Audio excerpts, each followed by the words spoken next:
Welcome to the Foreign Policy Week in Review with Daniel McAdams of the Ron Paul Institute for Peace and Prosperity. Well, this week the big news on foreign policy had to do with the torture programs that have been instituted by the CIA.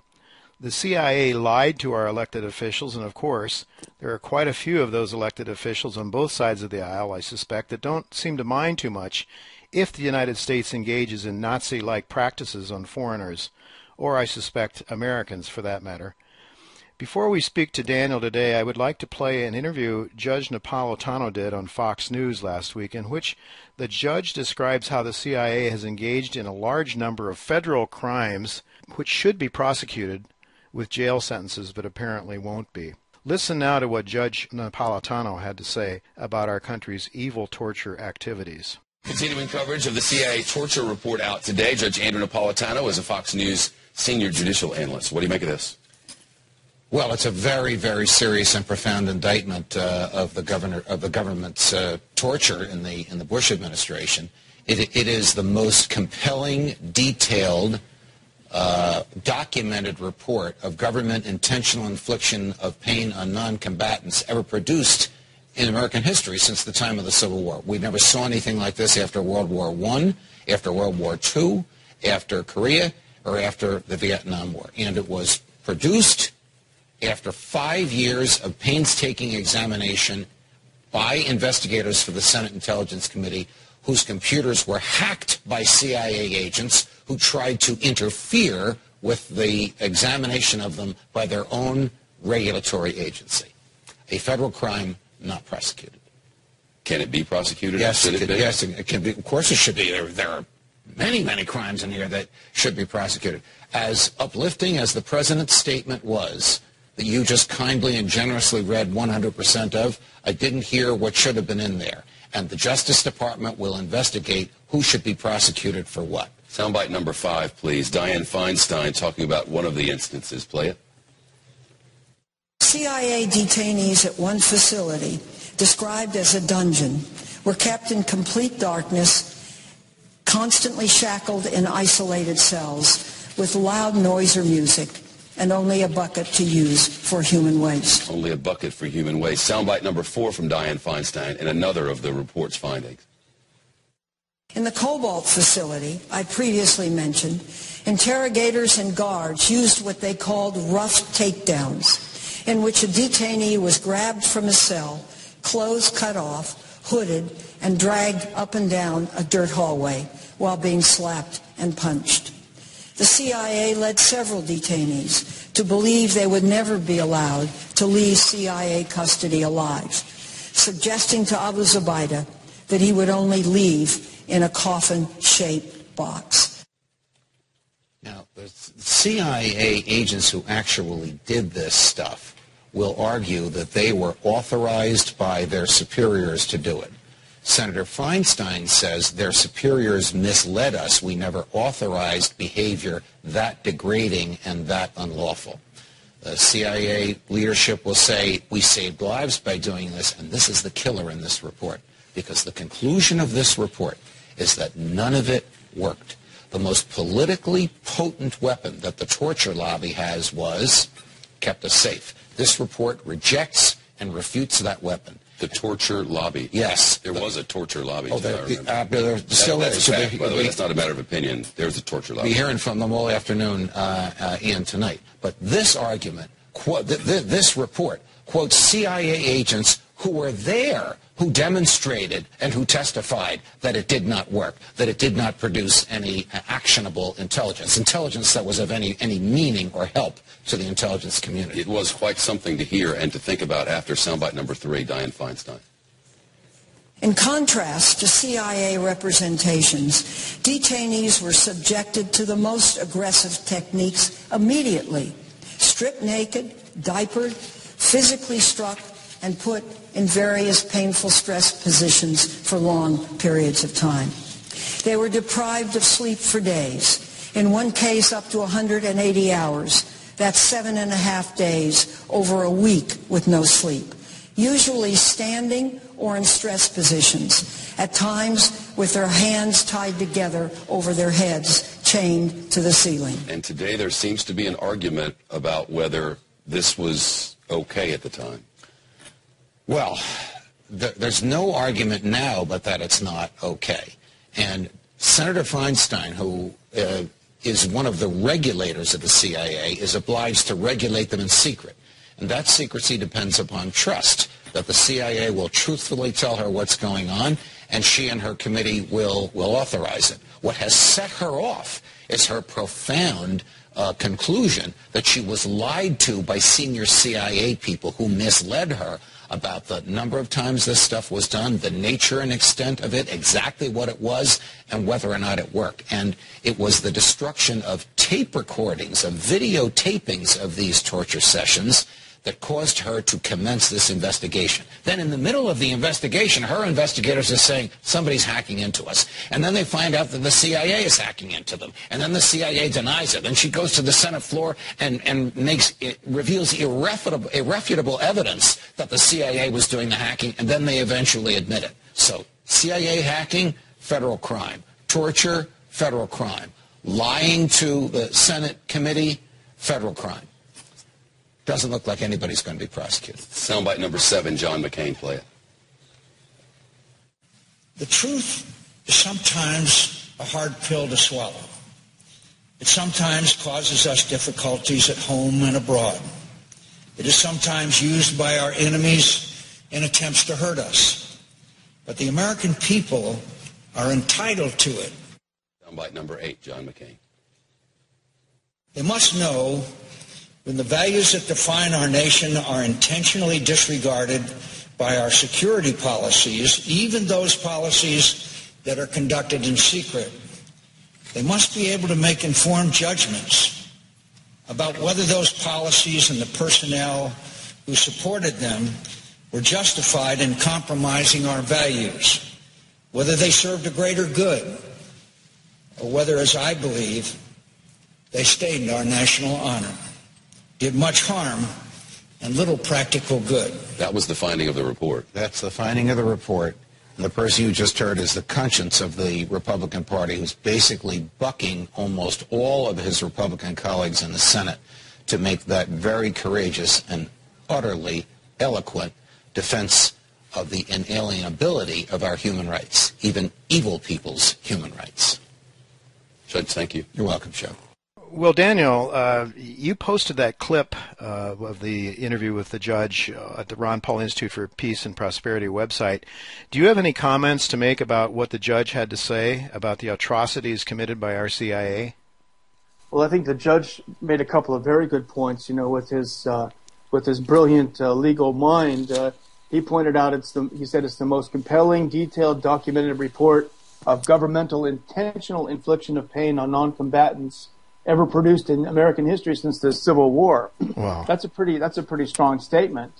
And he went on to say that from what he saw in his first reading, that there were many, many crimes that should be prosecuted.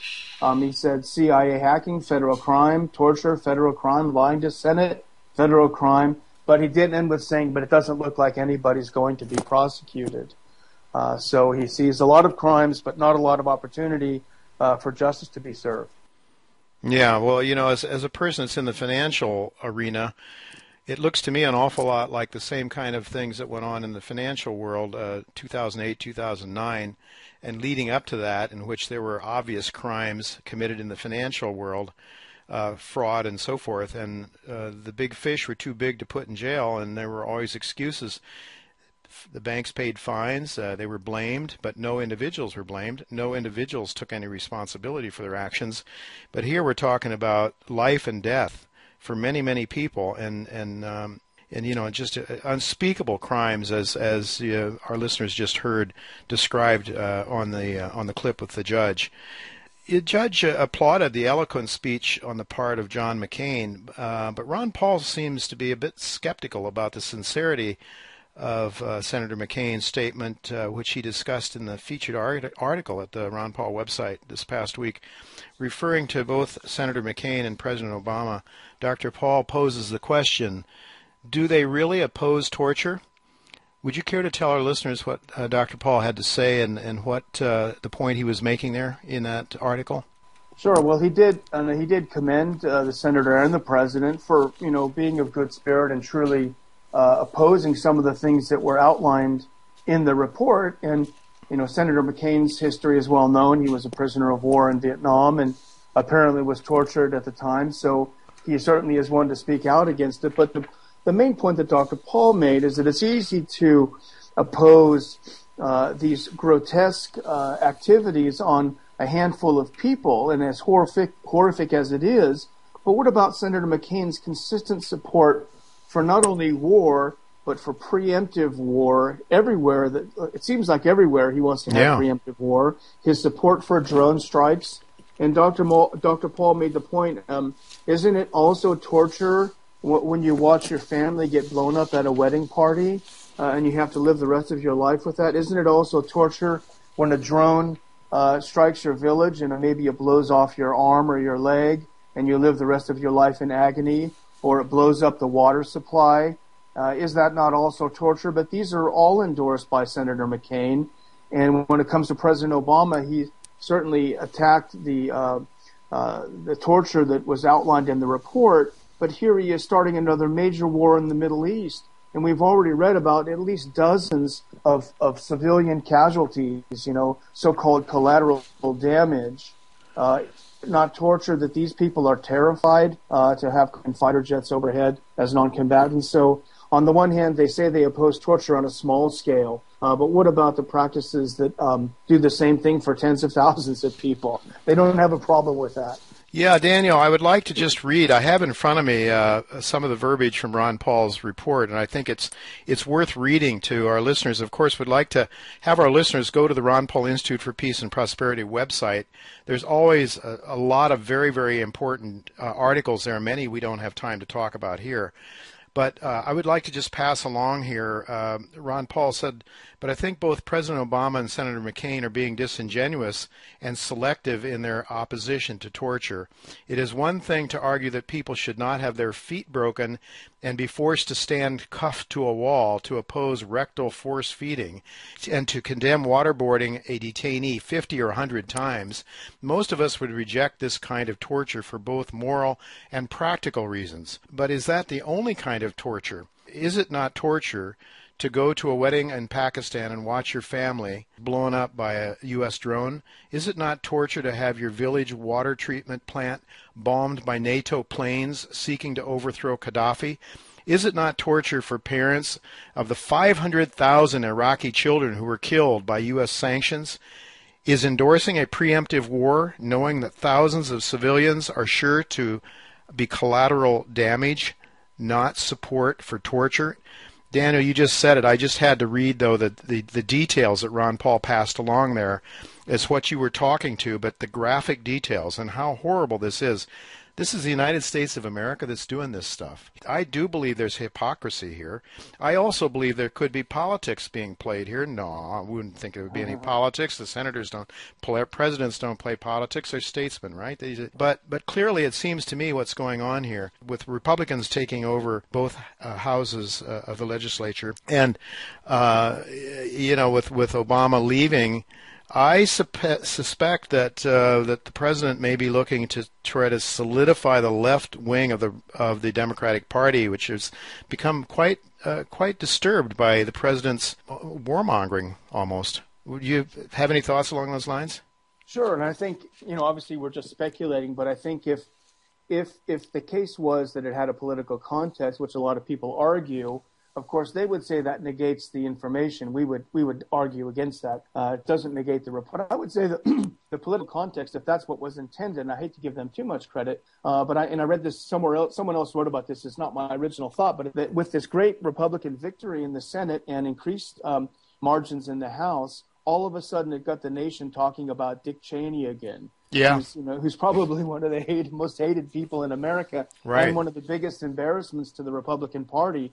So if that was the case, it was a pretty smart move on the part of the Democrats. I hate to give them credit for it. Maybe it was collateral damage, but it certainly got us thinking about this very unpleasant chapter in our history, and it got people thinking about Abu Ghraib and all of these horrible images that were still burned into our brains. So certainly that is a context. But I wonder, Jay, stepping back a little bit about this, what is the utility of releasing this report? On the one hand, we do have a right to know, and it's good that we do have some transparency and have some of this information out. But I wonder a little bit about the psychological context. You know, it does raise our awareness about the issue, but it almost sort of provides a catharsis of revelation in a way. You know, but what does that mean? What is the end result? We know that there will be no action against the people who are identified as torturers, and we know that because back in 2012, President Obama already granted all of these people amnesty. Right. So they can't be prosecuted. Justice can't be served. No real action will take place. And it's almost as if the catharsis itself is enough. Look at just a few years ago, all of the revelations by Edward Snowden about the overreach of the NSA and how they have overstepped their boundary, overstepped the National Security Act of 47 and spied on Americans. And what do we just see in this bill that just passed the House? It authorized increased monitoring of our communications. Oh, man. So when it comes to actually seeing any action or any result, there's just no follow through. So I just wonder if they're just playing games with us. Maybe it's a form of psychological operations against us. Who knows? Yeah, and you would think it almost has a numbing effect almost. And like, you know, it's like when you see some, you know, the more you hear this stuff and it doesn't seem to affect you directly, the more immune you become to and less sensitive to this pain and suffering of other people, it seems. And of course, the wars that we have now are less, you know, it seems to have more remote control damage. It's done, you know, from the Pentagon or wherever. Drones are operated and not so many boots on the ground. And it's just like using the awesome military power of the United States to get our way and to kill people. And we don't ever see the people. We don't see the horrific carnage and death that is wreaked on other human beings. They're human beings. They may not agree with us on our values and so forth, but they're still human beings. So America used to believe in life. Obviously, it no longer has a very high regard for human life, it seems, except maybe the people that call the shots for their own lives.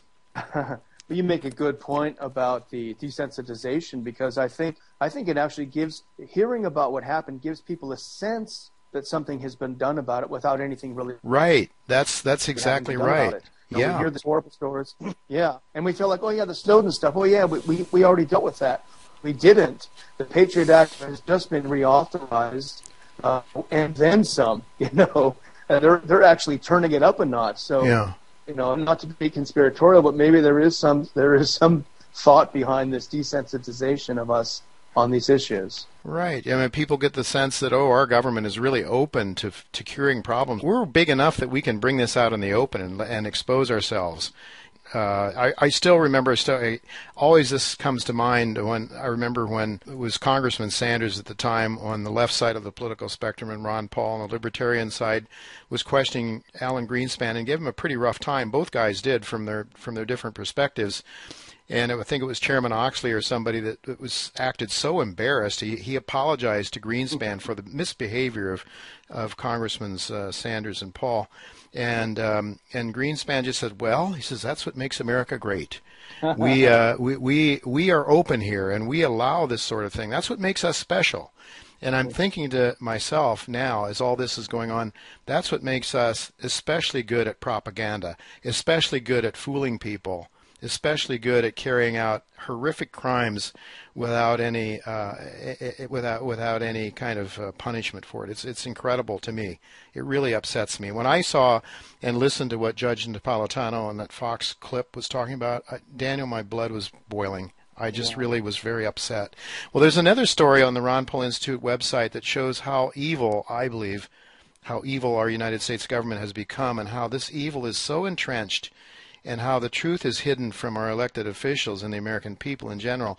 It's the story of a former CIA officer, John Kurokow, I think is how you pronounce his name. Can you tell our listeners a little bit about his story? Well, this is the real irony in it. We were thrilled to republish. Our good friend Peter Van Buren did a great article that we were able to republish on the site. And he points out that the the only CIA officer in prison for the torture program is the whistleblower. Yeah. Who exposed it. You know, Kiriakou was the first person who gave information to the media confirming the suspicions that the U.S. government was waterboarding people. Mm-hmm. This was back, I believe it was in 2007, but he is still in prison now. Wow. And he's the only person in prison over the torture program, the guy who blew the whistle on it. So what does that tell you? And you know what's interesting is one of the things the State Department hectors other countries about overseas is whistleblower protection. You know, Russia or whoever is the enemy of the day, they're so evil because they don't protect whistleblowers. But our like we prisons are do. full of Like that. was there any crime, any federal crime that John Kiriakou committed in blowing the whistle? Well, interestingly enough, it was the Espionage Act, which was instituted back in World War I, and had been abused, as you know, at the time, had been greatly abused to put any kind of people who opposed the war at that time in prison. So it was a grossly anti-freedom, anti-liberty act, and now it's taking away the liberty of this brave guy who's suffering in prison. You know? Yeah. I guess that's a message probably for other CIA operatives to keep their mouth shut. Yeah, it is, and it's not just him. You know, as I mentioned, Chelsea Manning, formerly Bradley Manning, who helped release this information, and are many others. Ed Snowden is now not able to come back to the U.S. He faces prosecution. So you can have whistleblowers as long as it doesn't hurt the people who really have the power, I suppose. Yeah, that's right. It's sort of like the old Soviet Constitution. It guaranteed all the freedoms and liberties you can imagine, as long as you didn't challenge the state. As long as you're in the Communist Party, you don't challenge the state. Right, exactly. That's right. Well, I guess that's really pretty much covers, superficially, it covers the story of torture. I wanted to ask you before we conclude our discussion today, what's the latest going on in Ukraine these days? Anything new to report there? Well, I think just a little tidbit, I guess, based on the torture thing that I thought was sort of interesting. You know, the governments of Poland and Lithuania have been the most vociferous in their anti-Russia propaganda. Russia's a horrible bully, and Russia's invading Ukraine over and over again, and this and that. But another interesting thing that came out of this torture report is that both Poland and Lithuania enthusiastically allowed the U.S. government to locate torture facilities on their territory, on their land. Yeah. And Poland has actually been fined by the European Union because it goes against the European regulations on human rights. And with Poland, it was even worse because I think it was then President Kwasniewski who initially said, no, you guys can't put that camp on Polish soil. And then the CIA came back and said, how about a couple $1 million? And he said, oh, okay. Oh, my goodness. So, they put the money in his pocket personally? Yeah. Well, I don't know if it was personally in his pocket, but they sweetened the pot with a few million, and all of a sudden he dropped his moral opposition to hosting torture facilities on his land. So hypocrisy is not unique to the United States, I can assure everyone, and we're not just picking on the U.S. There's plenty of hypocrisy in Poland and Lithuania and all the other countries whose participation in this torture came out in the report. And there are many of them who pretend to have a squeaky clean reputation, and it turns out they don't. They cannot say no to the CIA, whether it's bribery or blackmail or who knows what else they use to get these people on board. Well, it's a shame, and I don't know. I mean, I feel like the Ron Paul Institute for Peace and Prosperity is a voice crying in the wilderness for a return to some sort of decency in the way we treat our fellow man. But I guess, I shouldn't be surprised when Ron Paul said when he was in one of those presidential debates that we ought to follow the golden rule, maybe, the way we treat other countries and other people. We ought to do unto others as we would have them do unto us. And he got booed. I mean, I was surprised. I mean, aren't the Republicans supposed to be upstanding Jewish, Christian, Bible believers, people that are supposed to have their foundation on the Ten Commandments? something like that? Apparently not. I don't know. It doesn't make any sense. And it grieves me, Daniel, because I know I'm an old guy. I've been around a long time. I know what our country was. I know what our values were back in the 50s and the 60s. We've come a long way, baby. Yeah. And I don't know, the direction that we're coming, it seems to me what's going on is very, very alarming. And, of course, I look at it both, in the geopolitical area with you and with countless people that I'm in touch with all week long in the financial arena. And the same thing happens there. It's just, if you're powerful and rich, you don't get punished. If you have the right connections, you don't get punished. It seems to me that we're no longer a nation of laws. This proves it. This whole torture thing shows federal crimes, as Judge Napolitano pointed out, countless, 4 or 5 different counts of federal crimes, and these people don't go to jail. So it's going to continue, isn't it? Absolutely. And I would only add to your excellent point, Jay, is that we're very critical of the U.S. government, but we do it not because we hate America, but because we are the real patriots. Because we love America. We love America. The America that fought and kicked the British out of here in 1776. Exactly. But I think they're back. I think they're back. I think the ruling elite and maybe some of the same connections with banking interests and so forth, maybe, I don't know. That's my read of it. You have a small number of people that really have an enormous amount of power in the direction of the country, I think, and that's disturbing. But I think, Daniel, all we can do is tell people what we believe to be the truth and let the chips fall where they may. Exactly.